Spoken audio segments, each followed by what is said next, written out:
Base 2 मास ही होइतिला आशीष को Bhubaneswar आसबार घरोई company रे गोटे चाकरी मिलिथिला ताकू। कंपानीटी थिला भल एवं तार स्टाफ और मालिक समस्ते भल थिले, किंतु सेठारे थिला गोटे समस्या। सेटा थिला काम हिसाब रे ताकू दरमा बहुत कम मिलुथिला। कौन आउबा करिवो, आजिकाली तो ये चाकरी खंडक भी बहुत कष्ट मिलुछि। तेणु एठी आगामी बहुत वर्ष पर्यंत काम करबा पई से मानसिक भाव स्थिर कर नेइथिला। गला 2 मास तो आशीष ता सांग सह एडजस्ट होई रहिगला, किंतु एबे ताकू निहाती भाबरे गोटे नुआ घर नेबार थिला। तेणु आशीष भड़ा घर खोजिबा पई बाहरी पड़ला। स्मार्ट सिटी भुवनेश्वर घर भड़ार दाम शुणी आशीष मन मौली गला। सबु पाखापाखी 8-9 हजार घर, एते पैसा दी रही हेबो नाही। एमिति सब भावी से आसुतिला ही से जानिबाकू पाइला कि भुवनेश्वर ठारू टिके दूर उपकंठ जगह गुड़िकरे घरर दाम सस्ता थाए।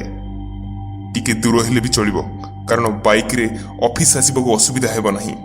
शेषरे टिके दूरिया घर नेबाकू निष्पत्ति नेला आशीष। तेणु से टाउन ठारू टिके मफसल एरिया को घर खोजिबा पई बाहरी पड़ला। दिन तमाम खोजा खोजी कर सारा पर रसुलगढ़ ठारू 10-11 किलोमीटर ताकू गोटे घर मिलला।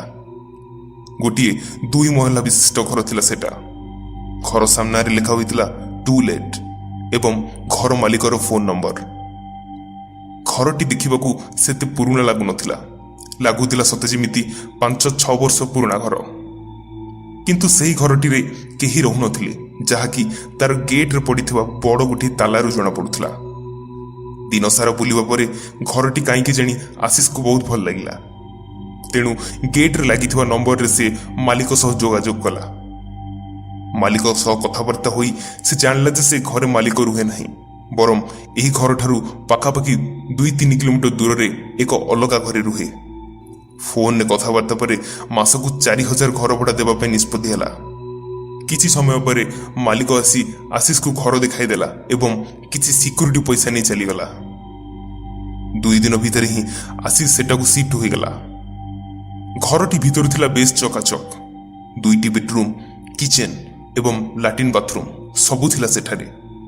एते सस्तारे एते भल घर पाइथिबारु आशीष मने मने बहुत खुशी होउथिला। आशीष रो से घरे प्रथम दिन रूम सफासफी रे पळाइला। रूम सफासफी करबा समय रे आशीष गोटे जिंस लक्ष्य कला। प्रत्येक रूम रो कांथ मझिरे गोटे गोटे कंटा पिटा जाइथिला, जहा उपरे कि नाली छीट कपड़ा बंधा जाइथिला। एहा रूम रो मझी मझी जगह पिटा होइथिबारु रूमटी बहुत असुंदर देखा जाउथिला। तेणु आशीष से सबु को काढ़ी बाहर को भिंगी देला। सबु सजासजी सरला बेलू राति 11टा बजी जाइथिला।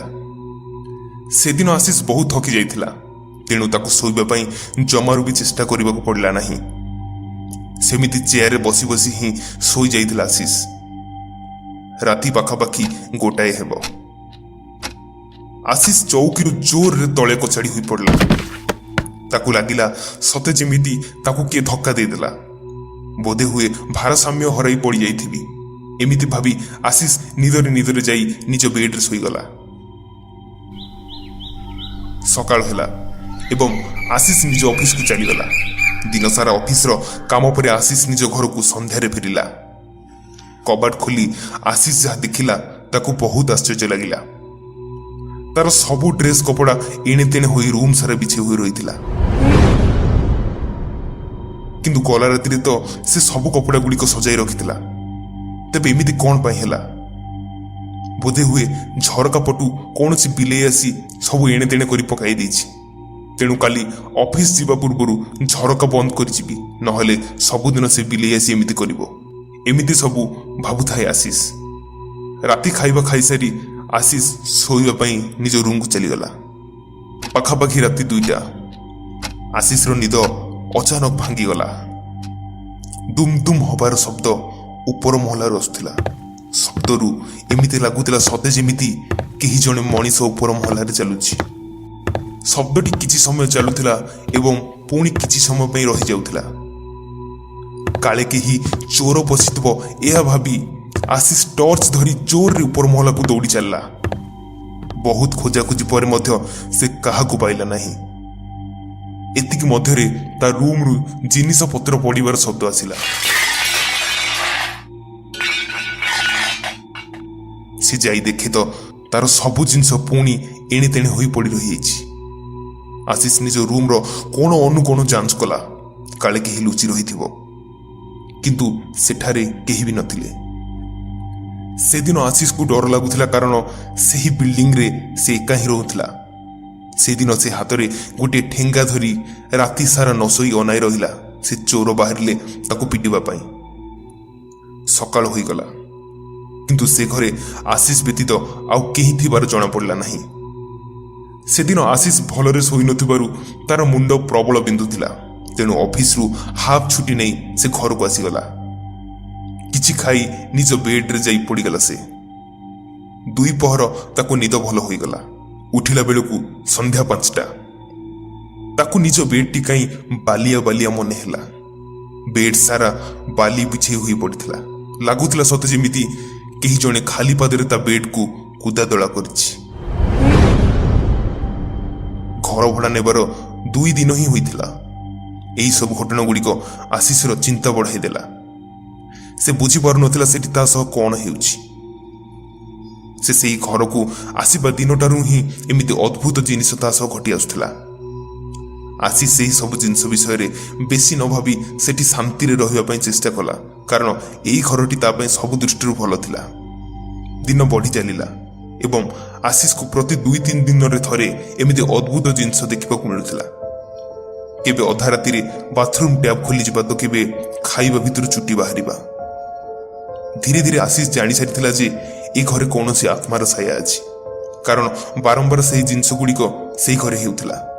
ଦିନକୁ ଦିନ ନୂଆ ନୂଆ ସମସ୍ୟା ଆଶିଷ ସାମ୍ନାରେ ଆସିବାକୁ ଲାଗିଲା। ଆଶିଷ ବହୁତ ଥର ଏହି ବିଷୟରେ ନିଜ ସାଙ୍ଗ ସହ କଥା ହୋଇଥିଲା, କିନ୍ତୁ କୌଣସି ବି ବ୍ୟକ୍ତି ତା ଉପରେ ବିଶ୍ୱାସ କରୁନଥିଲେ। ଗୋଟିଏ ଦିନ ରାତି ଆଶିଷ ଆରାମରେ ଶୋଇଥିଲା। ହଠାତ୍ ତାର ନିଦ କାହାର କାନ୍ଦ ଶୁଭିବାରେ ଭାଙ୍ଗିଗଲା। କାନ୍ଦ ଥିଲା ଗୋଟିଏ ଝିଅ ଏବଂ ତାହା ସେ ବାଥରୁମରୁ ଆସୁଥିଲା। ଆଶିଷ ଜାଣିଗଲା ଯେ ତା ସହ ଆଜି କିଛି ବହୁତ ଖରାପ ହେବାକୁ ଯାଉଛି। ଆଜି ପ୍ରଥମ ଥର ପାଇଁ ଆଶିଷ ସେହି ଆତ୍ମାର ଅବସ୍ଥିତିକୁ ଅନୁଭବ କରିପାରୁଥିଲା। ଆଶିଷ ନିଜ ଚାଦର ତଳେ ସେମିତି ଚୁପଚାପ ଅପେକ୍ଷା କରି ରହିଥିଲା କେତେବେଳେ ସେହି ଆତ୍ମାଟି ଚାଲିଯିବ। କିନ୍ତୁ ସେହି କାନ୍ଦ କମିବା ଅପେକ୍ଷା ଅଧିକରୁ ଅଧିକ ବଢ଼ିବାକୁ ଲାଗିଲା। କିଛି ସମୟ ପରେ ସେହି କାନ୍ଦଟି ପ୍ରତି ରୁମ୍ରେ ବୁଲିବାର ମନେ ହେଲା। ସେହି ଆତ୍ମାର ବାଉଁଜି ଶବ୍ଦରୁ ସେ କେଉଁ ଆଡ଼କୁ ଯାଉଛି ଆଶିଷ ଭଲ ଭାବରେ ଜାଣିପାରୁଥିଲା। ଆଶିଷ ସେଦିନ ନିଜ ବେଡରୁମ୍ର କବାଟ ବନ୍ଦ କରି ଶୋଇଥିଲା। ତେଣୁ ତାର ବିଶ୍ୱାସ ଥିଲା କି ସେହି ଆତ୍ମାଟି ରୁମ୍କୁ ନ ଆସିପାରେ, କିନ୍ତୁ ଆଶିଷ ଭୁଲ ଥିଲା। ଧୀରେ ଧୀରେ ସେ ଶବ୍ଦଟି ଆଶିଷର ରୁମ୍ ଆଡ଼କୁ ଆସିବାକୁ ଲାଗିଲା ଏବଂ ଶେଷରେ ଆଶିଷର ରୁମ୍ରେ ଆସି ପହଞ୍ଚିଲା। ଆଶିଷ ସେତେବେଳକୁ ଝାଳରେ ଗମ ଗମ ହୋଇସାରିଥିଲା। ତାର ହୃଦୟର ସ୍ପନ୍ଦନ ଜୋର ଜୋରରେ ବଢ଼ିବାକୁ ଆରମ୍ଭ ହୋଇସାରିଥିଲା। ହଠାତ୍ ସେ ପାଉଁଜିର ଶବ୍ଦ ତାର ବେଡ୍ ପାଖକୁ ଆସି ବନ୍ଦ ହୋଇଗଲା। ଆଶିଷ ସେମିତି ଚୁପଚାପ ଅପେକ୍ଷା କରିଥାଏ। ଆଉ କିଛି ଶବ୍ଦ ନ ହେବାରୁ ଆଶିଷକୁ ଲାଗିଲା କି ବୋଧେ ହୁଏ ସେ ଚାଲିଗଲା। ତେଣୁ ଆଶିଷ ଧୀରେ ଧୀରେ ନିଜ ମୁହଁରୁ ଚାଦରକୁ ଅଳ୍ପ ହଟାଇ ମିଞ୍ଜି ମିଞ୍ଜି ଆଖିରେ ଚାରିପଟକୁ ଦେଖିବାକୁ ଲାଗିଲା। କେହି ନଥିଲେ ସେଠାରେ। ଆଶିଷ ଶାନ୍ତିରେ ନିଶ୍ୱାସ ମାରି ଉପରକୁ ଅନାଇଲା। ଉପରକୁ ଅନାଇ ସେ ଯାହା ଦେଖିଲା ତାକୁ ଲାଗୁଥିଲା କି ତାର ଛାତି ଫାଟିଯିବ। ଉପରେ ଝୁଲି ରହିଥିଲା ଗୋଟିଏ ଝିଅର ଲାଶ।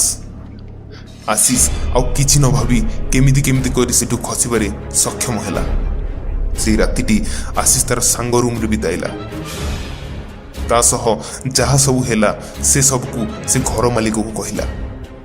ମାଲିକ ପାଟିରୁ ସେ ଘର ବିଷୟର କିଛି ସତ କଥା ଶୁଣି ସାରିଲା ପରେ ଆଶିଷ ସ୍ତବ୍ଧ ରହିଗଲା। ପୂର୍ବରୁ ସେଇ ରୁମ୍ରେ 2 ଜଣ ଝିଅ ରହୁଥିଲେ।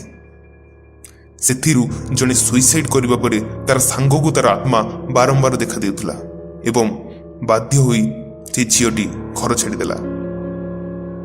ତା ପରେ ପରେ ପୁରା ଘରକୁ ପୂଜା କରାଯାଇ କାନ୍ଥରେ କଣ୍ଟା ପିଟା ଯାଇଥିଲା ଏବଂ ସେଇ ଆତ୍ମାକୁ ସେଇ ଘରୁ ବାହାର କରାଯାଇଥିଲା। ଆଶିଷକୁ ସେତେବେଳେ କାନ୍ଥରୁ କଣ୍ଟା ବାହାରିବା କଥା ମନେ ପଡ଼ିଗଲା। କଣ୍ଟା ଗୁଡ଼ିକ ବାହାର କରିଥିବାରୁ ସେ ଆତ୍ମା ପୁଣି ଆସିବା ପାଇଁ ସକ୍ଷମ ହେଲା। ଆଶିଷ ଆଉ ବେଶୀ କିଛି ନ କହି ସେଦିନ ହିଁ ସେ ଘର ଛାଡ଼ିଦେଲା ଏବଂ ନୂଆ ଜାଗାକୁ ସିଫ୍ଟ ହୋଇଗଲା।